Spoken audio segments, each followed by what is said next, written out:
राज्य के मुख्यमंत्रियों और हाईकोर्ट के मुख्य न्यायाधीशों की ये जॉइंट कॉन्फ्रेंस हमारी संवैधानिक खूबसूरती का सजीव चित्रण है। मुझे खुशी है कि इस अवसर पर मुझे भी आप सबके बीच कुछ पल बिताने का अवसर मिला है।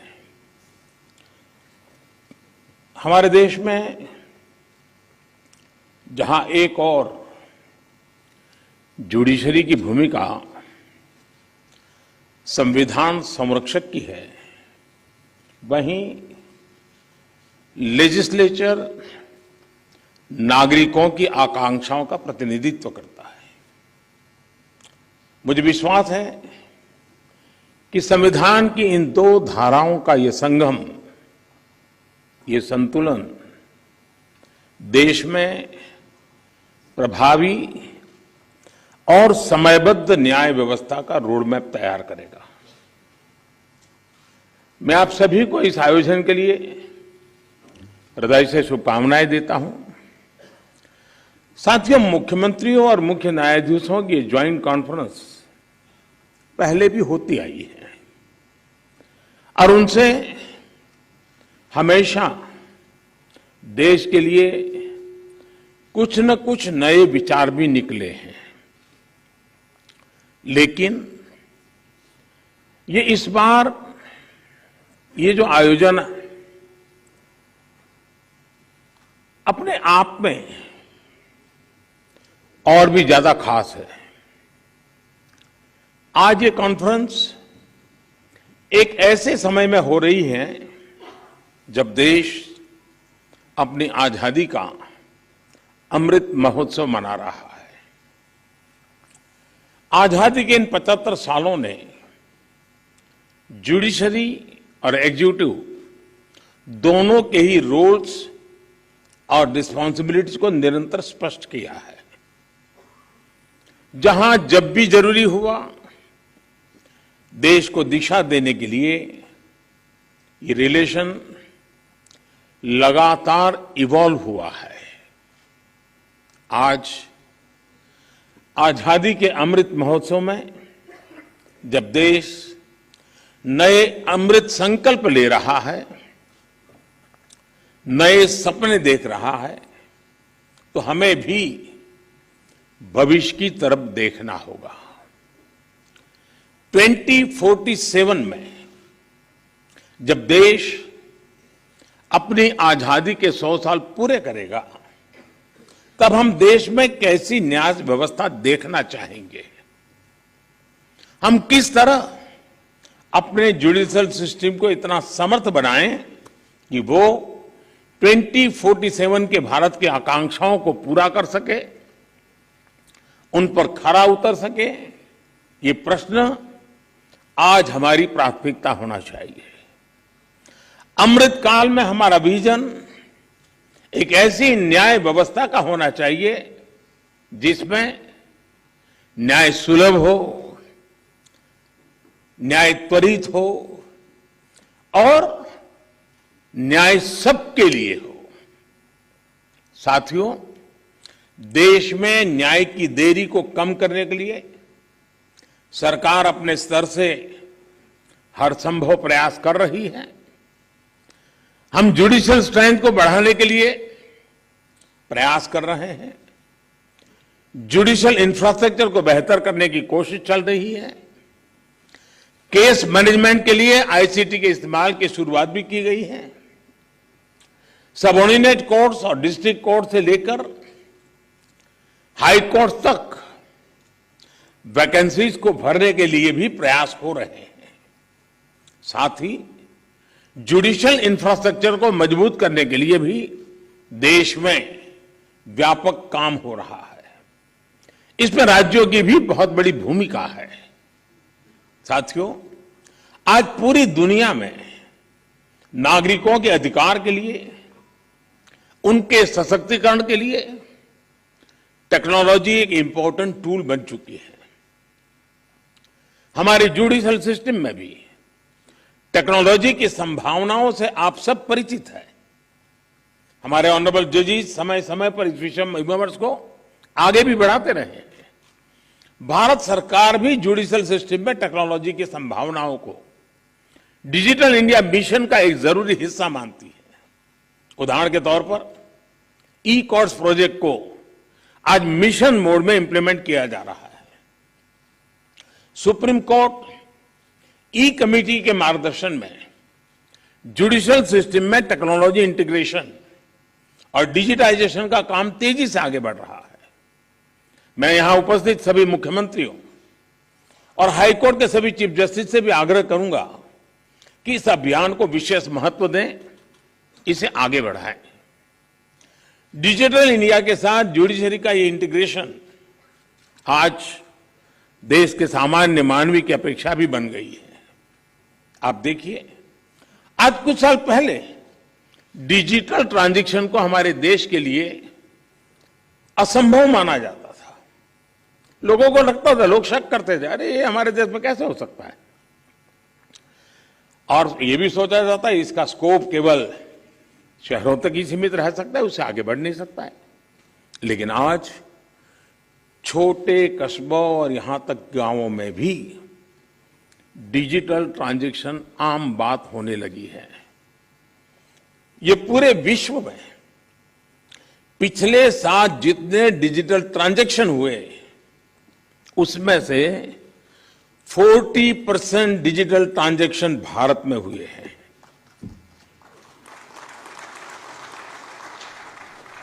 सरकार से जुड़ी वो सेवाएं जिनके लिए पहले नागरिकों को महीनों ऑफिसेज के चक्कर काटने पड़ते थे, वो अब मोबाइल पर अवेलेबल हो रही है। ऐसे में स्वाभाविक है जिस नागरिक को सेवाएं और सुविधाएं ऑनलाइन उपलब्ध हो रही हैं, वो न्याय के अधिकार को लेकर भी वैसे ही अपेक्षाएं करेगा।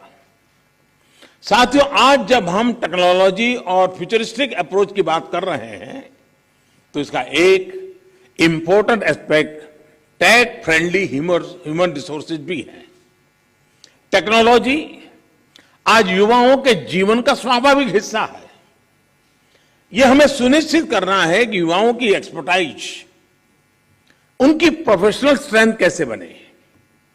आजकल कई देशों में लॉ यूनिवर्सिटीज में blockchains, electronic discovery, cyber security, robotics, artificial intelligence और बायोएथिक्स जैसे विषय पढ़ाए जा रहे हैं। हमारे देश में भी legal education in international standard के मुताबिक हो, यह हम सबकी जिम्मेदारी है। इसके लिए हमें मिलकर प्रयास करने होंगे। साथियों, हमारे शास्त्रों में कहा गया है, न्यायमूलम सुराज्यम स्यात्, अर्थात किसी भी देश में सुराज का आधार न्याय होता है। इसलिए न्याय जनता से जुड़ा होना चाहिए, जनता की भाषा में होना चाहिए। जब तक न्याय के आधार को सामान्य मानवी नहीं समझता, उसके लिए न्याय और राजकीय आदेश में बहुत फर्क नहीं होता है। मैं इन दिनों सरकार में एक विषय पे थोड़ा दिमाग खपा रहा हूं। दुनिया के कई देश ऐसे हैं कि जहां कानून बनाते हैं तो एक तो लीगल टर्मिनोलॉजी में कानून होता है, लेकिन उसके साथ एक और कानून का रूप भी रखा जाता है जो लोक भाषा में होता है, सामान्य मानवी की भाषा में होता है, और दोनों मान्य होते हैं। और उसके कारण सामान्य मानवी को कानूनी चीजों को समझने में न्याय के दरवाजे खटखटाने की जरूरत नहीं पड़ती है। हम कोशिश कर रहे हैं कि आने वाले दिनों में हमारे देश में भी कानून एक पूरी तरह लीगल टर्मिनोलॉजी हो, लेकिन साथ साथ वही बात सामान्य व्यक्ति की समझ में आए उस भाषा में, और वो भी दोनों एक साथ असेंबली में या पार्लियामेंट में पारित हो, ताकि आगे चल करके सामान्य मानवी उसके आधार पर अपनी बात रख सकता है। दुनिया के कई देशों में ये परंपरा है। अभी मैंने एक टोली बनाई है, वो उसका अध्ययन कर रही है। साथियों, हमारे देश में आज भी हाई कोर्ट्स और सुप्रीम कोर्ट की सारी कार्यवाही इंग्लिश में होती है और मुझे अच्छा लगा सीजेआई ने स्वयं ने इस विषय को स्पर्श किया। तो कल अखबारों को पॉजिटिव खबर का अवसर तो मिलेगा अगर उठा ले तो।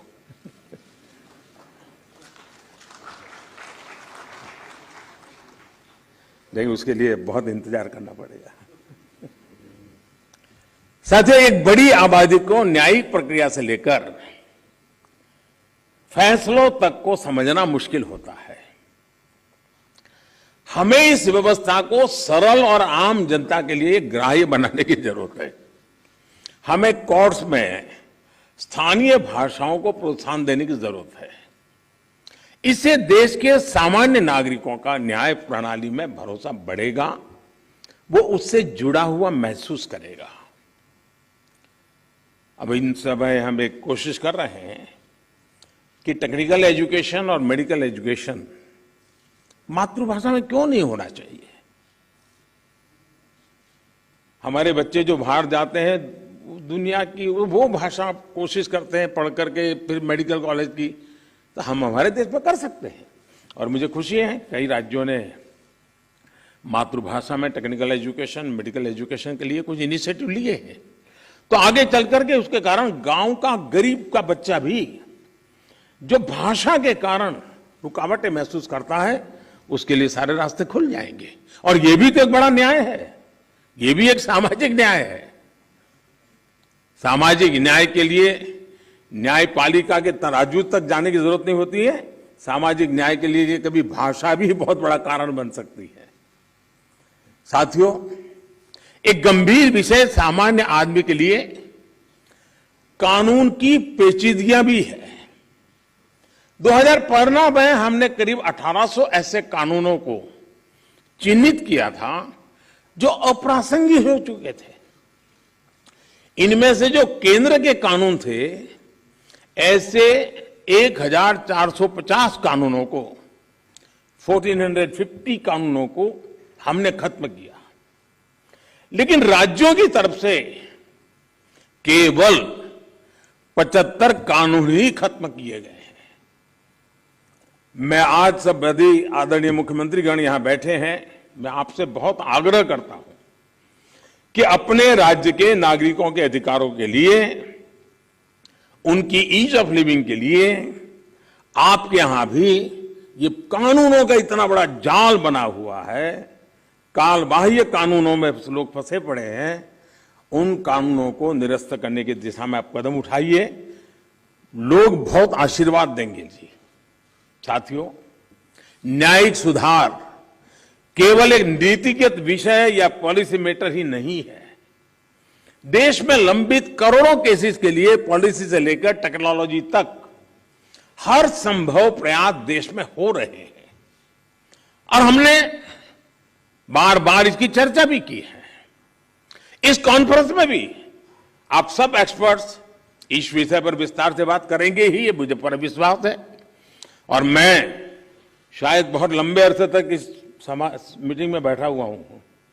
शायद जजेस को ऐसी मीटिंग में आने का जितना अवसर मिला होगा उससे ज्यादा मुझे मिला है, क्योंकि मैं कई वर्षों तक मुख्यमंत्री के रूप में इस कॉन्फ्रेंस में आता रहता था।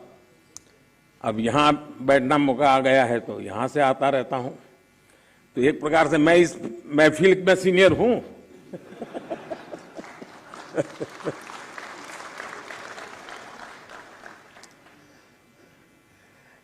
साथियों, इस विषय में जब मैं बात कर रहा था तो मैं मानता हूं कि इन सारे कामों में मानवीय संवेदनाएं जुड़ी हुई है। मानवीय संवेदनाओं को भी हमें केंद्र में रखना ही होगा। आज देश में करीब 3.5 लाख प्रिजनर्स ऐसे हैं जो अंडर ट्रायल है और जेल में है। इनमें से अधिकांश लोग गरीब या सामान्य परिवारों से। हर जिले में डिस्ट्रिक्ट जज की अध्यक्षता में एक कमेटी होती है। ताकि इन केसेस की समीक्षा हो सके, जहां संभव हो बेल पर उन्हें रिहा किया जा सके। मैं सभी मुख्यमंत्रियों और हाई कोर्ट के जजेस से अपील करूंगा कि मानवीय संवेदनाओं, उन संवेदनाओं और कानून के आधार पर इन मामलों को भी अगर संभव हो तो प्राथमिकता दी जाए। इसी तरह न्यायालयों में और खासकर स्थानीय स्तर पर लंबित मामलों के समाधान के लिए मध्यस्थता, मीडिएशन भी एक महत्वपूर्ण जरिया है। हमारे समाज में तो मध्यस्थता के जरिए विवादों के समाधान की हजारों साल पुरानी परंपरा है। आपसी सहमति और परस्पर भागीदारी, ये न्याय की अपनी एक अलग मानवीय अवधारणा है। अगर हम देखें तो हमारे समाज का वो स्वभाव कहीं ना कहीं अभी भी बना हुआ है। हमने हमारी उन परंपराओं को खोया नहीं है। हमें इस लोकतांत्रिक व्यवस्था को मजबूत बनाने की जरूरत है। और जैसे चीफ साहब ने ललित जी की तारीफ की, मैं भी करना चाहूंगा। उन्होंने पूरे देश में भ्रमण किया, हर राज्य में गए इस काम के लिए, और सबसे बड़ी बात है कोरोना काल में गए। साथियों, मामलों का कम समय में समाधान भी होता है, न्यायालयों को का बोझ भी कम होता है और सोशल फैब्रिक भी सुरक्षित रहता है। हमने इसी सोच के साथ संसद में मीडिएशन बिल को भी एक अम्ब्रेला लेजिस्लेशन के रूप में भी पेश किया है। अपनी रीच लीगल एक्सपर्टाइज के साथ हम मीडिएशन से सॉल्यूशन की विधा में ग्लोबल लीडर बन सकते हैं। हम पूरी दुनिया के सामने एक मॉडल पेश कर सकते हैं। मुझे पूरा भरोसा है कि प्राचीन मानवीय मूल्यों और आधुनिक अप्रोच के साथ इस कॉन्फ्रेंस में ऐसे सभी विषयों पर आप सब विद्वज्जन विस्तार से चर्चा करके, मंथन करके उस अमृत को लाओगे जो शायद आने वाली पीढ़ियों तक काम आएगा। इस कॉन्फ्रेंस में जो नए आइडियाज निकलेंगे, जो नए निष्कर्ष निकलेंगे, वो नए भारत की आकांक्षाओं को पूरा करने का माध्यम बनेंगे। इसी विश्वास के साथ मैं फिर एक बार आप सबके मार्गदर्शन के लिए मैं आपका आभारी हूं, और मैं सरकार की तरफ से ये विश्वास दिलाता हूं कि देश के न्याय व्यवस्था